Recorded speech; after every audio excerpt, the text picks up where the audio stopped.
Road to 50.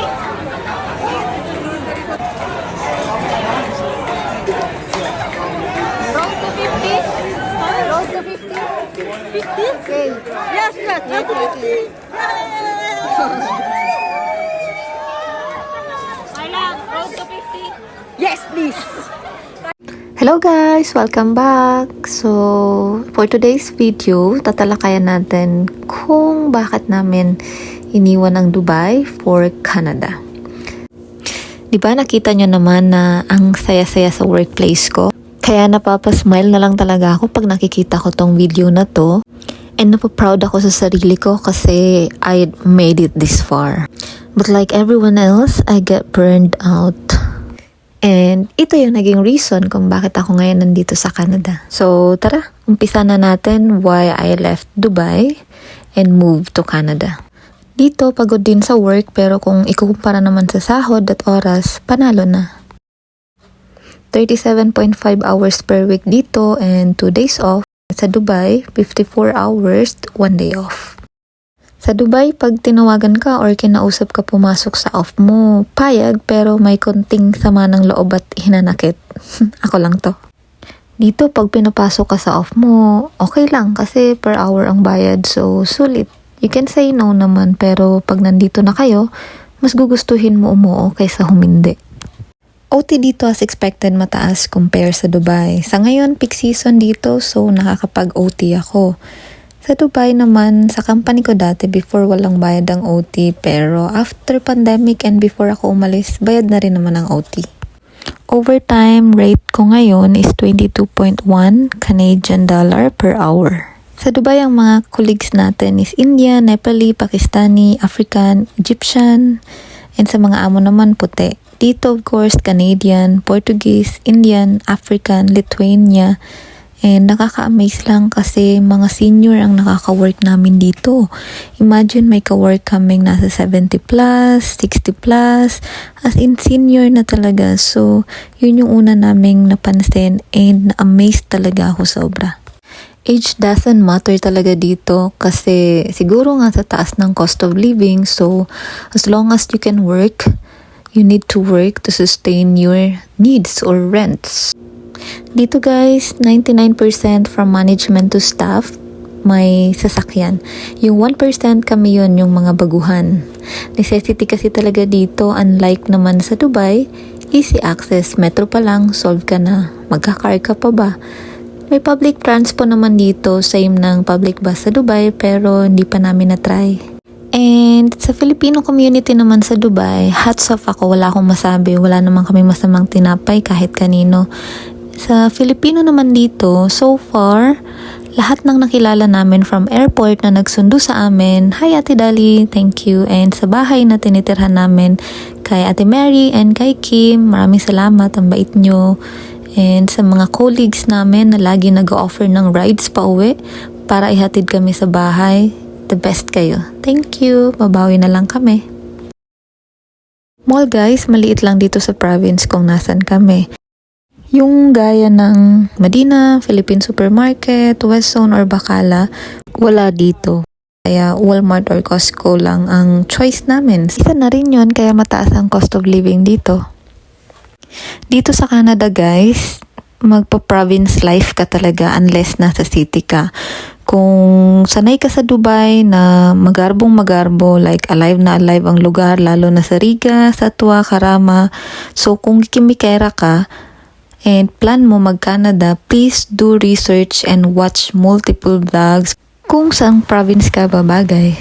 So, eto na nga guys, worth it ba? As of this moment, 1.5 month pa lang naman kami dito sa Canada and masasabi kong yes. Capital Y-E-S. Yes, no sugar coating. Why? First, bawat pagod mo sa trabaho sapat sa sahod. 2 days off pa and 37.5 hours lang. Total, nagkakandakuba naman talaga tayo para sa pera. Second, yes, may tax pero sabi nga ng mga matatagal na dito, worth it naman kasi makikita mo talaga saan napupunta. Third, free education ang magiging anak namin. Next year, hopefully. And fourth, free healthcare except medicines. 5th, PR. Siyempre lahat naman tayo inaasamang maging PR. 6th, pag PR na, pwede na dalhin ang family and pwede na rin mag-multi-job and I think pwede na rin mag-business. 6th, Canada Child Benefits for PR if working permit at least 18 months na. 7, maternity. So, may 1 year ka with sahod from government. 7, may goods and service tax refund naman sa mga low income. CRA ang magdidetermine. Pang-8, employment insurance. Isa ito sa idinideduct sa sahod pag nawawalan ka ng work. So, mag-a-apply ka sa website and pag eligible ka, bibigyan ka ng gobyerno ng pera monthly. Old age pension, isa din to sa binabawas sa sahod. So, kahit madaming kaltas, mapapakinabangan mo talaga eventually.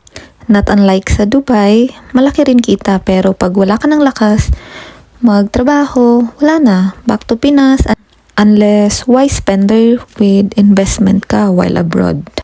Guys, iba-iba tayo ng estado sa buhay. Sa 9 years ko sa Dubai, masasabi ko na kahit papano nagsisimula tayong pantay-pantay. Like fresh graduate, same field of industry, etc. Kaya we work really hard just to sustain our family and own needs. Dito sa Canada, ibang-iba. May makikilala kang high profile, mayayaman sa Pinas, nagbenta ng mga ari-arian para makapunta dito. Seaman na nasa 200 to 300k monthly, sinasahod, manager sa previous job, head chef, businessman, lawyer, may government teachers, etc. So, hindi talaga may iwasan na ikumpara yung buhay dati sa buhay dito. Ikaw ba naman financially stable na sa Dubai, sa barko, or sa Pinas, pero pagdating dito, isang hamak na empleyado ka lang na tagasunod sa mga amo. Despite of your educations and experiences, pagdating mo dito, mag-start ka talaga as staff. Sa baba. Kung amo ka dati, mangangamuhan ka talaga dito. That's why, maganda pa rin ang student pathway. Though magastos, at least pwede ka mag-upgrade after years of Canadian experience. Bottom line is, because of our previous lifestyle and experiences, pagdating dito madaming nagkaka-anxiety, regrets, at ang pinakamahirap yung ego natin natatapakan. Kaya maraming Filipino na nagbablog din about negativity sa Canada. Hindi natin sila masisisi kaya as new immigrant here in Canada, advice ko lang is panindigan natin yung pangarap natin. Hindi porket andito na tayo, may hindi lang tayo nagustuhan sa work pagsisisihan na natin na napunta tayo dito. We need to see the bright side in everything, ika nga, and be positive. Ginusto natin mapunta ng Canada. Remember?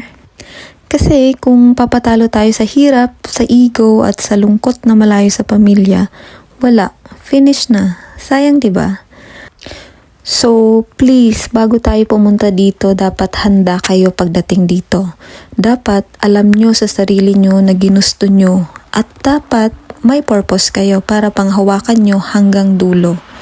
What I mean about purpose is not just about money, snow, or gusto ko mag-Canada kasi maganda pakinggan, and may PR. Sa bawat PR ng bawat tao na nandito, take note na may malalim silang pinagdaanan bago nila nakamit ang PR na inaasam nating lahat. So, dapat ready tayo. Physically, emotionally, spiritually, and pinaka-importante, financially. Kami, ang purpose namin ng asawa ko is education ng magiging anak namin. Siyempre, pag nanganak ako dito, citizen na sila. Alam naman natin kung gaano ka-powerful ang Canadian passport, diba? And of course, free education until high school. Naisip kasi namin sa Dubai, kaya naman kaso hanggang kailan? Hanggang malakas lang kami? Paano pag matanda na kami, elementary or high school pa lang sila, saan na kami kukuha pang-aral, diba? Second, PR for business purposes at pangarap talaga namin magka-negosyo.